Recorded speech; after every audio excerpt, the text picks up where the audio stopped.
अस्सलाम वालेकुम viewers viewers काफ़ी जो है एक गमगीन सैड न्यूज़ है और वो न्यूज़ है स्वीडन की तरफ से एक दफ़ा फिर, क्योंकि कुछ दिन पहले स्वीडन ने कुरान मजीद की बेहुरमती करके उसे जलाया था, तो जिसकी वजह से पूरी दुनिया में से मुसलमानों का रद्द अमल आया था और स्वीडन का बाइकआउट किया जा रहा था। लेकिन स्वीडन इस हालत को, इस जगह को रोकने के बजाय, इस चीज़ को रोकने के बजाय वो एक दफ़ा फिर अपने एक और शहरी को ये हकूक़ दे चुका है कि उसने फिर इजाज़त दे दी है कि आप कुरान मजीद की बेहुरमती कर सकते हैं, नज़र आतिश कर सकते हैं कुरान मजीद को। और ये इस ऐसी चीज़ के पीछे छुप के कर रहे हैं कि हर बंदे को अपना जो उसका दिल चाहे वो कर सकता है। तो ये एक वीडियो है, वो किस तरह उसे जो दोबारा परमिशन मिली है और वो कौन सा बंदा है, तो आज हम इस वीडियो में देखेंगे। आई होप आपको वीडियो काफ़ी पसंद आएगी। वीडियो देखने से पहले रिक्वेस्ट है चैनल को सब्सक्राइब कर दें और वीडियो देखते हैं, वीडियो के बाद बात करेंगे। So let's start video. दुनिया भर में चल रहे मुसलमानों के विरोध के बावजूद स्वीडन सरकार ने एक बार फिर से कुरान जलाने की इजाजत दे दी है, जिसके बाद पूरी दुनिया में कोहराम मच चुका है। सऊदी अरब से लेकर इराक, ईरान, तुर्की, जॉर्डन और दुनिया भर के मुसलमान एक बार फिर विरोध के लिए सड़कों पर उतर चुके हैं। गौरतलब हो कि इससे पहले बकराईद के दिन स्वीडन में सलमान मोमिका नाम के एक नास्तिक व्यक्ति ने स्टॉकहोम सेंट्रल मस्जिद के ठीक सामने कुरान को जलाने का घिनौना काम किया, जिसके बाद पूरी दुनिया के मुसलमान सड़कों पर उतर आए थे। लेकिन अब एक बार फिर स्वीडन अदालत ने कुरान को जलाने की इजाजत देकर मुसलमानों के सब्र के बांध को तोड़ दिया है। इससे पहले स्वीडन में कुरान को जलाए जाने को लेकर मुसलमानों ने इस घटना का बड़े पैमाने पर विरोध किया था। मुसलमान इसके विरोध में स्वीडन की सड़कों पर उतर आए थे, जिसके बाद इस आंदोलन की आग पूरी दुनिया में फैल गई थी। पाकिस्तान से लेकर तुर्की, जॉर्डन, मिस्र, सऊदी अरब, इंडोनेशिया, मलेशिया और हर जगह पर मुसलमानों ने इसके खिलाफ आंदोलन शुरू कर दिए थे और आनन फानन 57 देशों के संगठन OIC को सऊदी अरब में आपातकालीन बैठक बुलानी पड़ी थी। लेकिन इसके बावजूद आज फिर स्वीडन की अदालत ने कुरान को जलाने की इजाजत देकर सभी इस्लामी देशों की गैरत को ललकार दिया है। स्वीडन में दोबारा कुरान जलाए जाने की अनुमति के बाद इराकी सरकार ने स्वीडन से अपने तमाम अफसरों को वापस बुला लिया है और इराक में काम करने वाली टेलीकॉम कंपनी एरिक्सन के परमिशन को रद्द कर दिया गया है, जिसके बाद माना जा रहा है कि दुनिया भर के मुसलमान एक बार फिर स्वीडन के खिलाफ एकजुट होने वाले हैं। दोबारा कुरान को जलाए जाने की इजाजत के बाद कई देशों में लोगों ने स्वीडन दूतावास पर हमले शुरू कर दिए। मुसलमानों का कहना है कि जिस तरह से स्वीडन में इस्लाम और कुरान की लगातार तौहीन की जा रही है, इसे किसी भी सूरत में बर्दाश्त नहीं किया जाएगा। अब स्वीडन से आर पार की जंग का समय आ चुका है।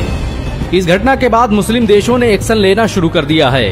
कतर ने स्वीडन के एम्बेसडर को तलब करते हुए कहा कि स्वीडन अपने देश में कुरान को जलाने जैसी घटनाओं पर पाबंदी लगाए, वरना इसके बड़े ही खतरनाक नतीजे भुगतने होंगे।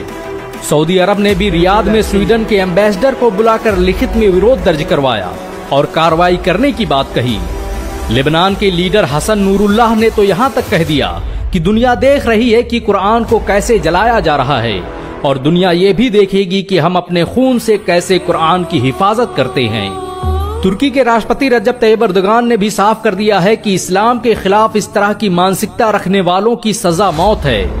एर्दोगान सरकार ने बयान जारी करते हुए कहा कि ये हमारी मुकद्दस किताब कुरान पर घृणित हमला है और स्वीडन को इसका जवाब देना पड़ेगा। एर्दोगान इससे पहले भी ऐसी घटनाओं से निपटने के लिए सभी मुस्लिम देशों की एक संयुक्त फौज बनाने की बात कर चुके हैं, ताकि ऐसे लोगों का आसानी से मुकाबला किया जा सके। दरअसल यूरोप और पश्चिमी देश इस्लाम के प्रचार प्रसार से भयभीत नजर आ रहे हैं। अमेरिका से लेकर रूस, जापान, जर्मनी, इंडोनेशिया, स्वीडन में हर साल लाखों लोग कुरान से प्रभावित होकर इस्लाम कबूल कर लेते हैं और ये बात मुस्लिम विरोधियों को खटकने लगी है। यही वजह है कि वो मुसलमानों को नीचा दिखाने के लिए कुरान और पैगंबर हजरत मोहम्मद सल्लल्लाहु अलैहि वसल्लम की तौहीन करने की कोशिश करते हैं। लेकिन ये हमारे लिए शर्म की बात है कि दुनिया में 57 मुस्लिम देशों के होते हुए एक छोटा सा देश लगातार मुसलमानों की मुकद्दस किताब को जलाने की इजाजत दे रहा है और सभी मुस्लिम देश बयानबाजी के अलावा कुछ नहीं कर रहे। वक्त आ गया है कि सभी मुस्लिम देश एकजुट होकर ऐसे लोगों का मुकाबला करें जो मुसलमानों की मुकद्दस किताब कुरान और उनके प्यारे नबी पैगंबर मोहम्मद पर उंगलियां उठाते हैं। वैसे क्या मुस्लिम देशों को स्वीडन के खिलाफ एकजुट होकर काम करना चाहिए? नीचे कमेंट में जरूर बताएं। वीडियो को शेयर करें और ऐसी और वीडियो को देखने के लिए हमारे चैनल को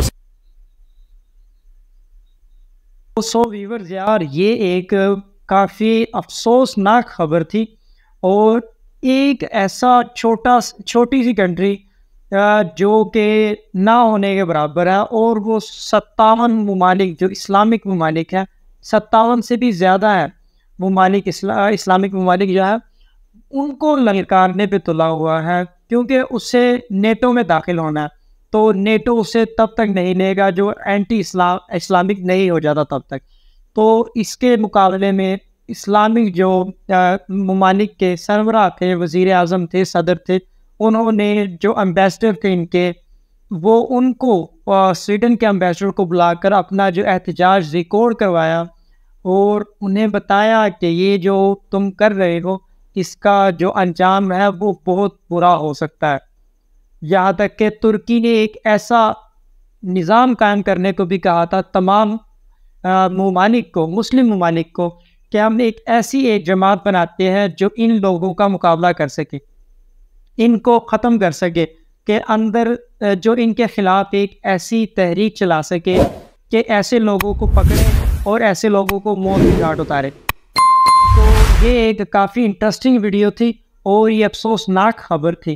तो मुझे आप तक पहुँचाने में खुशी थी, इसलिए कि ये आप ऐसी एक कैंपेन चलानी चाहिए इन तमाम ममालिक को कि स्वीडन की तमाम चीज़ों का बॉयकॉट करें और जो इस्लाम के हक में भरपूर बोले, और हर मुसलमान का ये फ़र्ज़ है कि वो इस्लाम के हक में बोले। तो आई होप आपको वीडियो काफ़ी पसंद आई होगी। वीडियो पसंद आए तो please like, comment and subscribe लाजमी कीजिएगा। मिलते हैं अगली वीडियो में, तब तक के लिए अल्लाह हाफिज़।